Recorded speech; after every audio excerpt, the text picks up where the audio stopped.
Following on from episode 3 where we saw Beth being arrested, we picked up a day later where we saw the story focus on Beth and Jamie's chaotic sibling relationship, John's struggle to adapt to his role as governor in following traditional standpoints, and also the actions of Rip trying to cover up the wolves that were taken out still being a threat that's going to be arriving in the near future. So with that, I thought I'd recap, break down, and explain all that there was to take away from this episode. So let's get into it. Here is Yellowstone Season 5 Episode 4 Ending Explained. Just to let you know, this video will contain spoilers.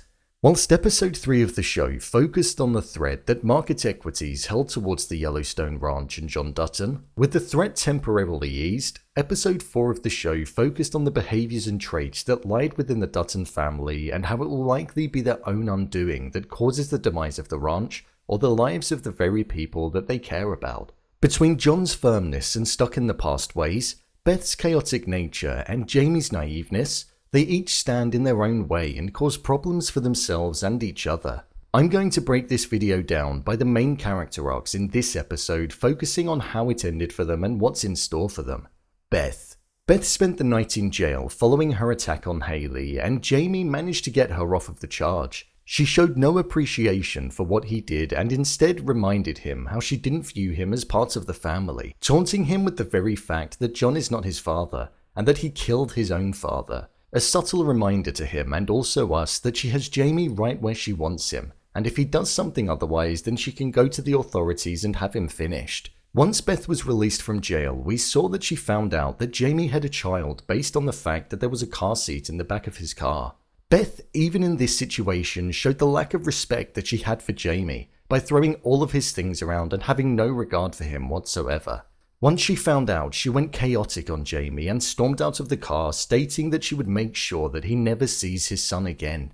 Beth responded in this way because when Beth was pregnant as a teenager, she went to Jamie for help. At this moment, he took her to a clinic and she was sterilized in the process, something that she's never forgiven him for, as it meant that she wasn't able to have children, hence why she thought that it was unfair that Jamie was blessed with a child. In the closing moments of the episode, we saw Beth was sitting at the back of the bar and was acting as a sleuth in trying to find out who Sarah actually was, as she doesn't seem to be as she seemed. Something which I imagine we'll find out more about as the episodes go on. After this, we saw that she also encountered Summer in the kitchen, a person that she despised from the past. It very much feels as though this season of the show is centered around Beth, and I do question if she'll make it to the end of the season. She feels like she's on the verge of self-destructing, and that she's out for pretty much anybody that steps in her way. I imagine her main drive and motivation now will be to ensure that Jamie has a difficult time, and she may reveal to their father that he has a child, causing a further rift between the pair. Jamie took quite a main part in the development of the story in this episode.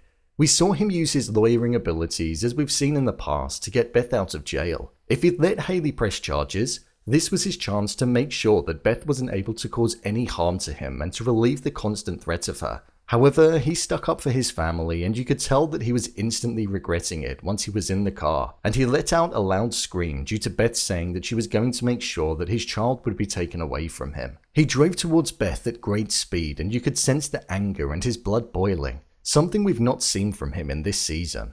He can take Beth talking about himself, but getting in the way of him and his son is a completely different thing. As the episode went on, we saw that he met with Sarah, the lawyer that is representing Markey Equities and is suing John Dutton and the state for revoking the deal that was in place for them to build on the land. I was disappointed in the character in this moment, because you could see that he was being played, and I feel as though he's smarter than that. There was nothing genuine about their interaction. She views Jamie as the weak link in the family, and after the outburst from Beth, he's probably more ingrained in being the weak link even more. Jamie is good at his job and I believe he can put up a good fight in the courtroom, but things like this make me question how he can't see what's happening right in front of him.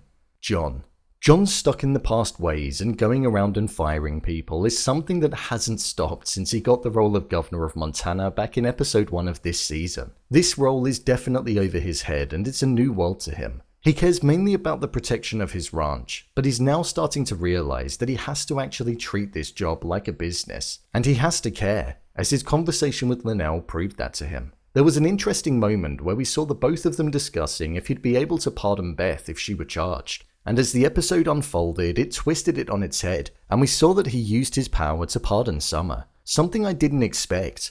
Beth uttered a line earlier when she was released that focused on how when you are released from prison, you don't get a phone call, a ride, or anything like that. And this very thing lent itself to Summer being pardoned, meaning no attention would be drawn to the fact that John had pardoned her. John needs an environmental advisor following the issues that have arisen following the wolves being taken out on his ranch, and there would be nobody better for this job than Summer, in his eyes anyway. So I feel we're going to see them work together over the coming episodes and try to tame this wolf situation. We heard that it was the bane of Linnell's terms, so it's definitely going to be something that comes back to get John. We heard that it's been escalated, so I feel it may stay quiet for the time being, but in a couple of episodes' time it will come back with force and become the main focus. There was a really beautiful moment in this episode between John and Monica.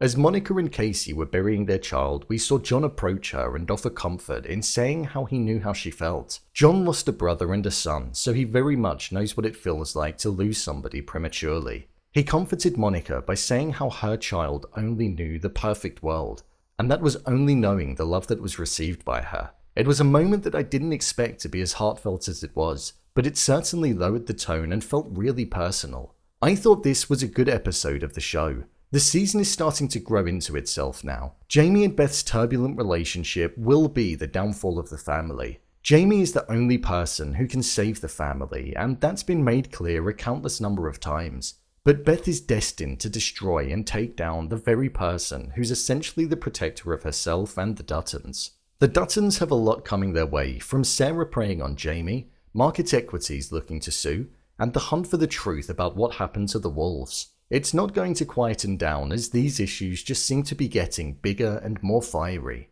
Beth is key to this season and the direction in which it takes. She's definitely struggling, and you can see as the episodes go on it's taking more of a toll on her mental state. Just where will she end up? The following episodes will most certainly let us know, and I can't wait to see where it does. So, there you have it. Yellowstone Season 5 Episode 4 Ending Explained. If you want to see more videos such as Endings Explained, theories and predictions, and character breakdowns, then click on the I button. Or alternatively, you can head over to my channel where you'll find them all. If you'd like to give me a show or movie that you'd like me to review, then head over to my Twitter, @brainpilot_, and tweet me what show or movie you'd like me to review next. And finally, if you'd like to see what I rate the latest movies that don't quite make the cut to getting a dedicated video, then head over to my Letterboxd profile. It's where I rate the latest releases in real time. What did you think of episode 4? Leave a comment down below, and don't forget to subscribe. I'll see you next time.